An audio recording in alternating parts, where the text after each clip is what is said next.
Hello, search here for the backyard driving range. All right, we have a letter that came in, and this one comes from Tom Carbone. And Tom is a student of mine. He lives up in north of Charlotte, somewhere in the Mooresville area. And he also works out with Wayne Coolidge on his fitness.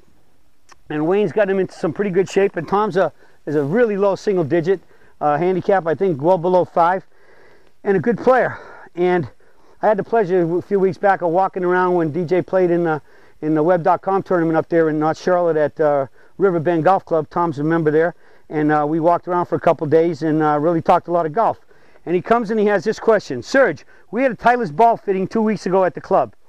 They had us hit sand wedges, 6 irons, and drivers. I learned 2 things. According to them, for any given swing speed, say 90 miles per hour, all balls made by Titleist from the Solo to the Pro V1 will go within 4 to 5 yards of each other. So pick your ball type, not on distance, but on field and short game. I think that's a pretty good. Point. And why is field and the short game so important? Because let's say this ball's out there that are pretty hot off the tee, off a tee and off irons. But that hotness stays when you get near the green, and next thing you know, you're hitting what you feel is a pretty good chip, and the ball comes off the club like a rocket, and then you've chipped it way past the flag and maybe even off the green. All right, so that's important. Now I play Titleist balls. I play a lot of different balls. Now I'm not involved with any one company, and because I need to be impartial about things. I like some of the balls that I really like. I like the Precept, the Precept Laddie ball.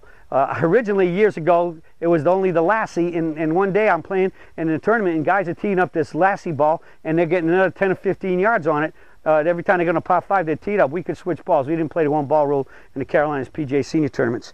And so years ago, when I first started playing, when Top Flights came out, a lot of times guys would, and there was no one ball rule there, and this is the reason why the one ball rule came in effect on the tour, was that guys would play the balata balls back then. It's all there was for distance, for control with distance and controlling the ball more and being able to work the ball more. But when they got like on a 210, 20, 30 yard par 3, and especially if the wind was blowing in your face, they'd pull out a Top Flight, because instead of having to hit a 5-wood or a 4-wood to the green, they could take a 3 or 4 iron or 2 iron back then. A lot of guys had 2 irons, even 1 irons, and hit a bullet right up there and just hit it right through the wind. And even if it was just long and no wind, they could still get it there with an iron instead of having to go to a wood. So that made a big difference back then. But they had to putt with it. But again, at some points, that would be worth it to have that iron in your hand rather than having to hit a wood. Okay? So you go by the feeling that you want. So like I said, I played the Laddie ball. That one went farther. I played all the Titleists. There used to be a ball called the Distance. The Solo is in there now, which I think takes up a couple of those balls. And now right now they got the NXT Tour, the NXT Tour S, which are 2 good balls. I like the S because the S stands for soft. All right. They also have after that the Velocity ball. They advertise that one like a flame. I think something looks like they might have stolen it from our starting of all these videos. That ball out there in a flame like, and so that one goes pretty good. And then the Solo. Now I played all 3 of them. I got them in my bag a lot of times, and for most golfers, without a doubt, those are the better balls, because you can buy those in the mid $20 range, brand new, compared to what, 45 or more for Pro V1s. And if you don't have a speed at least over 105 plus miles per hour, you don't need to be playing with Pro V1s. But I look at all these 3 balls, and it's like Tom says, I hit them all about the same distance with the driver. All right. The thing I'm looking at is the feel. The the NXT Tour S feels a little heavy coming off the driver, but and maybe a little slow going off the club, but it goes out there really good. And I do like it with my irons. It's very consistent with my irons, and chipping and putting and with it is really good. Chipping, pitching, and putting is great. Now on the other side of the coin, the Velocity goes off the club a little hotter. Seems about the same feel as far as on the club and off, but it seems to jump off the club a little bit farther, but it goes about the same distance, maybe even a little less. I'm going to get back to the Velocity in a minute. Then the Solo comes off, which seems a little hotter, but it feels lighter and it's a different type of feel. It doesn't have that thickness that feels on the ball. I feel it squashed in the club. So it comes off hotter, goes out there faster, has the same ball flight. They all hold the ball flight really good. But the like I said, it feels lighter, and it goes just about the same difference. They're all 4 to 5 yards, like Tom said. But the big difference that I have with the velocity ball is that it might be a fraction shorter with the driver than the other two, and it's going to be no more than 4 to 5 yards, but the velocity is hot off an iron. Why? I don't know. All I know is I hit it hot. They used to have another ball, and I can't remember if it was called a distance back then or whatever, but the distance ball was just insane off an iron. It was the same distance off the drive with an iron. It was like 2 irons longer.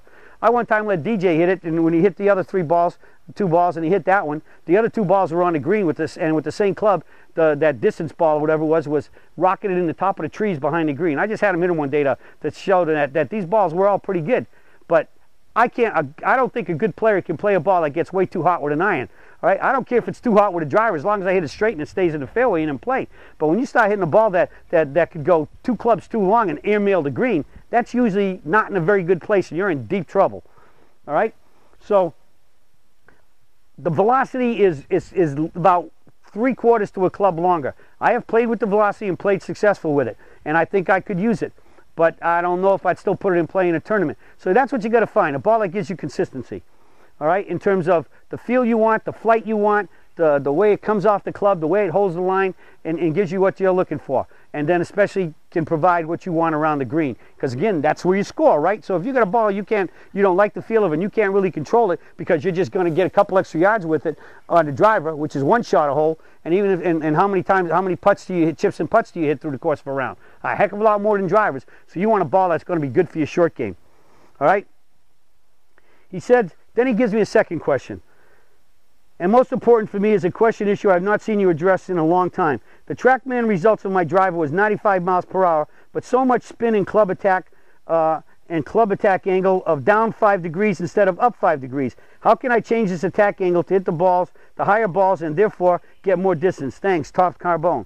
All right, I would automatically say, Tom, maybe you got too little loft. But as soon as you tell me it's showing you a 5-degree down angle, that means somehow, some way, your angle of attack is too steep. Normally, the usual cause of that, I'll just use my 7-iron here, but make believe it's a driver, is somehow you're either turning too much and then coming back, and as you turn back a little bit, you're getting slightly ahead of the ball, and so you're coming down where, with the body slightly lay your head, as your hands are squaring up, they're coming down too fast in that angle of attack, and you might be hitting a lot of balls maybe fairly high on the club face. All right, and maybe even sometimes getting it so high, you might have a little bit, maybe you still hit it pretty good, but it's gonna be popping up too far in the air. But you're saying your ball flight is low, so that implies to me that even though you're coming down steep, you're still catching it at an angle where you're hitting the ball more like bullets. All right. The other cause could be the ball could be just too far back in your stance, and you're hitting it too soon. Then you might have to be hanging back. So you could be hanging back, but it's still trying to swing up. You could be coming up on the ball.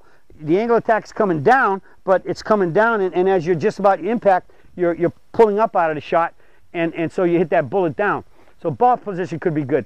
And again, if your ball's too far back and you're coming back to hit it, you could be hitting it here, but at least your club's coming through too level and not upswing. So the big thing is to get into the preloaded heavy right and make sure that you're heavy right, you're back behind the ball, and that impact that you're when you transition and you get that little bit of bump, the head should go backwards a little bit. So that's where we get our power in letting the arms straighten up at impact.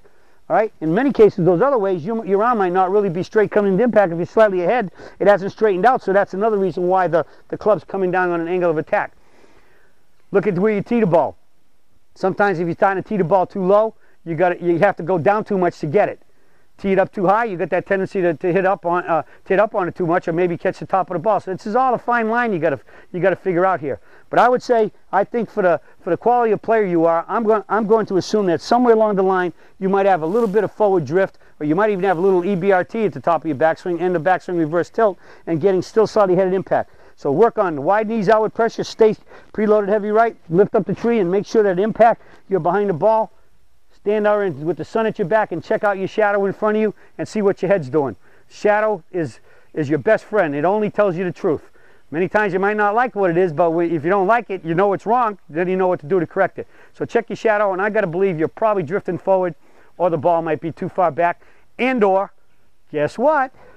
Aiming a little too far to the right, because Tom's a right-hander. You got to turn faster to get there, and anytime you're turning, you're opening up and moving ahead, and then so you're coming in with that late swing.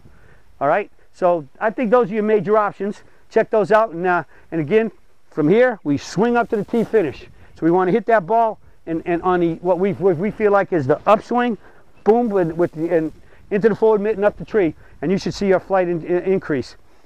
And again, if you're swinging well, check out your loft. Maybe you've reached a point where if your speed's not enough, you need more loft. And or the kick, you might need to get to the club fitter. This one just dropped in my mind. The last thing, you could have possibly the wrong flex combination in your shaft, because you know you have 3 flex points. You have a high one, a mid one, and a low one. And Doc Griffin has found out that surge swingers, because we maintain a good angle on the way down, because we don't release by flipping the club, we release by the arms rotating in, that we need, in many cases, a stiffer midpoint and a softer tip. But many times, if you're a good ball player, a good ball striker, they do just the opposite. They're going to give you the weak midpoint and a stiff tip. And so if the tip is too stiff and it's not kicking enough for you, that could be a problem. And our certified swing fitters really can hone in on that. DJ had that problem for a long time. The bottom of his shaft was too stiff tip, and that was causing a lot of blocks to the right. All right, and he was having to work too hard to hit it. Doc figured out, get the right kick on a tip, and boom, he's launching them better. And as you know, I like to see nice high launches, controlled, off the club, good power, good penetration to hold in the line, and having a nice good flight. And the ball holds its line all the way through the swing, all through the flight. All right, so gave you a lot of options here. Check them out, and tell me what happens. You got my number. Give me a call and tell me how it worked out. That's it for today, and I'll be talking with you all again soon.